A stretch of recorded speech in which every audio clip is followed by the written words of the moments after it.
हे guys welcome back to my new video. आजको भिडियोमा चाहिँ म स्पेसली सेसन्स त्यो पनि नोड जेएसमा चाहिँ फोकस गरेर नोड जेएसमा चाहिँ सेसनलाई कसरी म्यानेज गरिन्छ अनि सेसन भनेको के हो, यो किन यो वाइ इट इज निडेड अनि यसले कसरी काम गर्छ, सो यसको अल्टरनेटिभहरू के छ, हामीले कसरी चाहिँ यसलाई युटिलाइज गर्न सक्छौँ भन्ने कुरा चाहिँ डिस्कस गर्न जाँदैछु।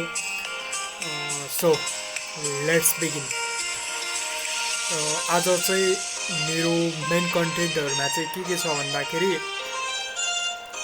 What is session, specially first कुरा चाहिँ सेसन भनेको के हो त्यो थाहा पाउनु पऱ्यो। त्यसपछि different ways to store session in NodeJS, sorry यो थर्डमा छ है। त्योभन्दा अगाडि चाहिँ why do we use session in web application, चाहिँ हामीले चाहिँ किन एचटिटिपी एचटिटिपिएस त भनेको सुनेकै थियौँ, तर सेसन चाहिँ किन युज गर्छौँ वेब एप्लिकेसनको यसमा, किन चाहिँ युज गर्न पर्यो, यसको अल्टरनेटिभ के छ भन्ने कुरा चाहिँ हामी यसमा डिस्कस गर्छौँ। त्यसपछि थर्डमा डिफ्रेन्ट वेजहरू के छ त सेसन स्टोर गर्नको लागि, सेसन चलाउनको लागि अथवा सेसन म्यानेज गर्नको लागि भनौँ न। सो त्यसको सेसनको अल्टरनेटिभहरू त्यसमा डिस्कस गर्छौँ। अनि सेसन म्यानेजमेन्टको कुरा चाहिँ फोर्थमा छ डेमोमा। प्रोभाब्ली यो भिडियोमा चाहिँ मैले प्रिन्सिपलहरू मात्रै डिस्कस गर्छु। मेरो अहिले लेटेस्ट ट्रेन्ड चाहिँ मैले कस्तो सेटअप गरेको छु भन्दाखेरि एउटा भिडियोमा चाहिँ प्रिन्सिपल वर्किङ प्रिन्सिपलहरू मेकानिजमहरू डिस्कस गर्न, अनि त्यसपछि सेकेन्डमा चाहिँ डेमो दिने खालको चाहिँ मैले सुरु गरेको छु। सो मलाई त्यो राम्रो पनि लाग्छ, किन भन्दाखेरि एउटा लेन्दी पनि हुन्छ एउटा भिडियो, त्यसमा सबै डिस्क्राइब गरेर पनि भ्याइन्न। सो नेक्स्ट भिडियोमा चाहिँ म डेमो दिन्छु, यसमा चाहिँ वर्किङ प्रिन्सिपल्सहरू चाहिँ डिस्कस है त। Okay let's move. फर्स्टमा सेसन भनेको के हो त्यो जानौँ है त। सेसन भनेको चाहिँ यो मैले इन्टरनेटबाटै खोजेको common definition, can be defined as server side storage of information that is desired to persist throughout the user's interaction with the website or application। भनेको चाहिँ कुनै पनि एउटा युजरले कुनै पनि वेबसाइटमा छिरिसकेपछि अथवा लगइन गर्ला, लगआउट गर्ला, त्यहाँ अथेन्टिकेसन होला, अथोराइजेसनको केसहरू होला। अब त्यो डाटा चाहिँ एकपल्ट अथेन्टिकेट भइसकेपछि अथवा चाहिँ एकपल्ट लगइन भइसकेपछि अथवा चाहिँ एकपल्ट त्यो प्रोसेसमा छिरेपछि त्यो प्रोसेस बारम्बार रहनु नपरोस्, सर्टेन टाइमको लागि अथवा चाहिँ युजरले नछोडुन्जेलसम्मको लागि चाहिँ के हुनु भन्दाखेरि त्यो डाटा चाहिँ बसोस्, एकपल्ट भइसकेपछि कन्टिन्युस होस् भन्नको लागि चाहिँ हामी के गर्छौँ भन्दाखेरि सेसन युज गर्छौँ है।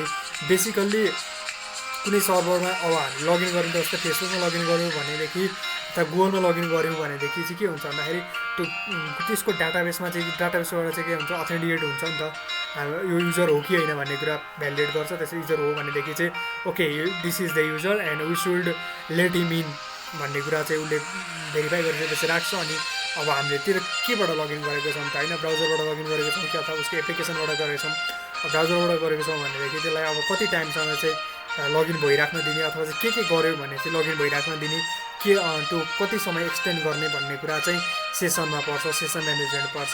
चाहिँ कुनै पनि सर्भर साइड स्टोरेजको इन्फर्मेसन चाहिँ सर्टेन युजरको इन्टरेक्सनको लागि कुनै पनि वेबसाइट अथवा चाहिँ वेब एप्लिकेसनले चाहिँ ब्राउजर अथवा चाहिँ भनौँ न त्यो इन्टरेक्सन कहाँ हुन्छ त्यो ठाउँमा चाहिँ त्यो इन्फर्मेसन राख्ने प्रोसेस अथवा चाहिँ राख्नुलाई नै हामी के भन्छौँ भन्दाखेरि सेसन भन्छौँ है त। मैले बुझेको चाहिँ यही हो। अब त्यसपछिबाट किन चाहिँ हामीले चाहिँ वेब एप्लिकेसनमा सेसन युज गर्छौँ त, सेसन युज गर्नु पनि रिजन होला नि त होइन। अब सेसन युज गर्नुको रिजन चाहिँ के हुनसक्छ भन्दाखेरि session help to store data across application and pages into the server side. अब मैले पिएचपीको एउटा सेसन हेरेको थिएँ एज ए इक्जाम्पल, उनीहरूले चाहिँ पेज वाइज सेसनहरू मेन्टेन गर्थ्यो कि पिएचपीमा चाहिँ सेसन स्टार्ट गर्यो, त्यसपछि सेसनमा के राख्नु छ राख्यो, मजाले राख्यो होइन, अनि त्यो पेजमा चाहिँ मजाले चाहिँ सेसन चलाउन पाइन्थ्यो। अब ल्याङ्ग्वेज अनुसार पनि डिफ्रेन्ट हुन्छ सेसन कसरी म्यानेज गर्ने भन्ने कुरा, नोडमा त्यो अनुसार छैन, जाभामा आफ्नै होला, अरू ल्याङ्ग्वेजमा आफ्नै होला, अथवा चाहिँ कमन स्ट्राटेजी होला, जस्तै क्लाइन्ट साइडमा जाभास्क्रिप्टबाट कसरी म्यानेज गर्ने भन्ने त्यहाँ पनि होला। र यो चाहिँ सर्टेन डाटालाई चाहिँ एप्लिकेसन वाइज पेज वाइज चाहिँ कसरी स्टोर गर्ने भन्ने कुरा हो। अनि त्यसरी कसरी म्यानेज गर्ने भन्ने कुरा चाहिँ यसले भनौँ न त्यसको चाहिँ के दिन्छ भन्दाखेरि क्लियर आइडिया दिन्छ भनौँ न होइन। त्यो भएर चाहिँ हामीले सेसन युज गर्छौँ। फर्स्ट रिजन चाहिँ त्यो हो होइन। डाटालाई चाहिँ स्टोर गर्नलाई चाहिँ पेज वाइज अथवा चाहिँ सर्भर साइडको डाटा एप्लिकेसन वाइड डाटालाई चाहिँ स्टोर गर्नलाई चाहिँ एउटा क्लियर आइडिया क्लियर पिक्चर दिन्छ। त्यो भयो। अर्को भनेको चाहिँ वेब एप्लिकेसन चाहिँ केमा बेस भएर के प्रोटोकलमा गर्छ भन्दाखेरि एचटिटिपीमा। तर हामीलाई यो कुरा पनि थाहा छ कि एचटिटिपी भनेको चाहिँ स्टेटलेस हो। अब स्टेटलेस भनेको चाहिँ कस्तो हो भन्दाखेरि जस्तै एचटिटिपी रिक्वेस्ट गर्यो अनि त्यसपछि रेस्पोन्स ब्याक गर्यो भनेपछि त्यो ट्र्याक त त्यो प्रोटोकलले त राख्दैन नि त होइन। अब प्रोटोकलले भन्दा त्यो प्रोटोकल युज गर्ने एप्लिकेसनले त्यो रेकर्ड चाहिँ राखेको हुन्न क्या, त्यो राख्दैन रिक्वेस्ट रेस्पोन्सको। त्यो नराखी सक्दाखेरि जस्तै अब युजरले लगइन रिक्वेस्ट गर्यो, अब त्यसपछि युजर छ भने छ, छैन भने छैन। अब सपोज युजर छ अरे, लगइन अब त्यो चाहिँ अथेन्टिकेट भइसक्यो भनेपछि त्यो इन्फर्मेसन राख्नु पऱ्यो नि त। अब त्यहाँ रिक्वेस्ट रेस्पोन्स त भइसक्यो, तर त्यो के हुनु भन्दा त्यो इन्फर्मेसन युजर हो। अब यसलाई लगइन हुन दिने, हाम्रो एक्सेस डाटाको एक्सेस दिने, यसले यहाँभित्र छिर्न पायो, यहाँ हाम्रो चाहिँ सर्भिसहरू युटिलाइज गर्न पायो। तर अब त्यसको लागि चाहिँ सधैँ नै लगइन गरिराख्ने कुरा त हुँदैन। एकपल्ट लगइन भइसकेपछि सर्टेन टाइमको लागि चाहिँ किन भन्दा त्यो ग्रान्ट गर्नु पऱ्यो हो। यो स्टेटस प्रोपर्टीको चाहिँ रिक्वेस्ट रेस्पोन्सको चाहिँ के हुनु भन्दा एउटा रेकर्ड ट्र्याक गर्ने काम अथवा रिक्वेस्ट सर्टेन टाइमको लागि चाहिँ स्टोर गरिदिने काम चाहिँ के गर्छ भन्दाखेरि यो सेसनले गर्छ है त। बेसिकल्ली यो दुईवटा रिजनले भन्दा नि यो एचटिटिपीको स्टेटलेस प्रोपर्टी म्यानेज गर्नको लागि, ह्यान्डल गर्नको लागि अथवा चाहिँ सेसन सर्टेन डाटा चाहिँ सर्टेन टाइमको लागि स्टोर गर्नको लागि चाहिँ हाम्रो सेसन चाहिँ युज हुने गर्छ। अब झन् different ways to store session in NodeJS. नोडजेसमा चाहिँ बेसिकल्ली तीनवटा मेकानिजमहरू छन्। एउटा कुकी सेसन डाटा चाहिँ कुकीमा राख्ने, अर्को चाहिँ क्यास मेमोरीमा राख्ने, अर्को चाहिँ डाइरेक्टली डाटाबेसमा राख्ने। अब कुकीमा राख्ने भनेको के हो भन्दाखेरि हाम्रो मेरो इक्जाम्पल पनि मैले कुकीमा बेस भएर दिन्छु। अब कुकीमा चाहिँ के हुन्छ भन्दाखेरि सेसन डाटालाई चाहिँ क्लाइन्ट साइडमा स्टोर गरिदिने, अनि त्यो क्लाइन्ट साइडमा चाहिँ सेसन आइडी अथवा समथिङ त्यसमा राखिसकेपछि अनि त्यसपछि सर्भर साइडमा पनि त्यो सेसन आइडीको थ्रु चाहिँ एक्सेस गर्ने, यस्तो यो मेकानिजमबाट चाहिँ कुकीमा सेसन डाटाहरू राखिन्छ। अनि यो चाहिँ जस्तै कार्टहरू इकमर्स वेबसाइटहरू बनाउनु पऱ्यो भनेदेखि त्यहाँ भएको कार्टहरू चाहिँ के हुन्छ भन्दाखेरि यसमा युज हुन्छ है त।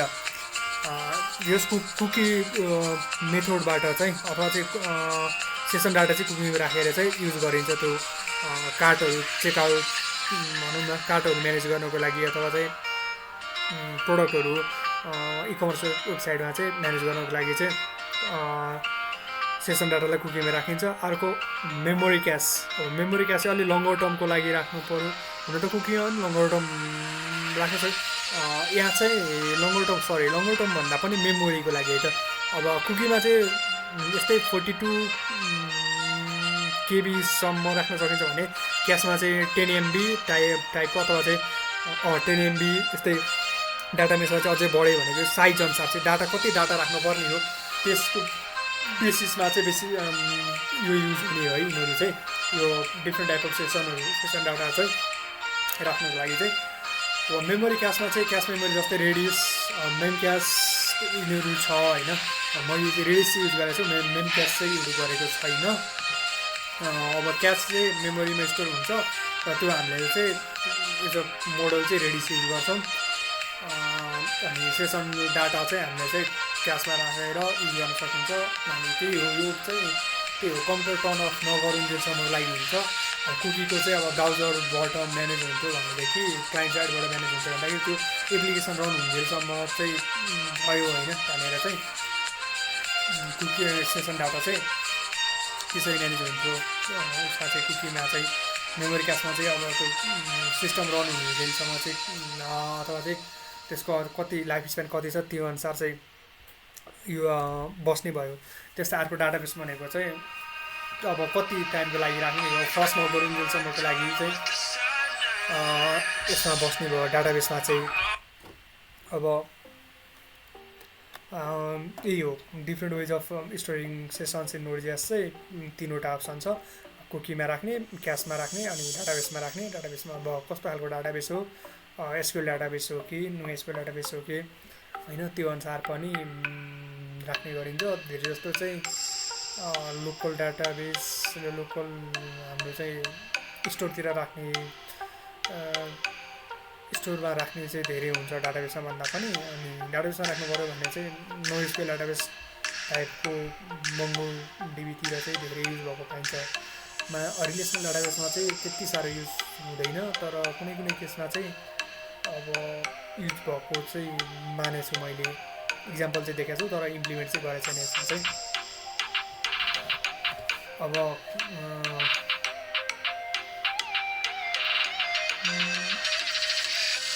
हामीले चाहिँ मेरो यो टाइटल चाहिँ एउटै भएको छ सरी म अब यसपछि चाहिँ भनेको चाहिँ मेरो डेमो छ डेमोमा चाहिँ के इलिस्ट्रेट गर्छु भन्दाखेरि how to set data on session त्यसपछि how to get data from session set गरिसकेपछि कसरी गेट गर्ने अनि त्यसपछि त्यो सेसनलाई चाहिँ कसरी डिस्ट्रोय गर्ने भन्ने कुरा चाहिँ म डिस्कस गर्छु नेक्स्ट डेमोमा चाहिँ अनि त्यसमा चाहिँ के कुन प्याकेज चाहिँ युज गर्ने नोडको होइन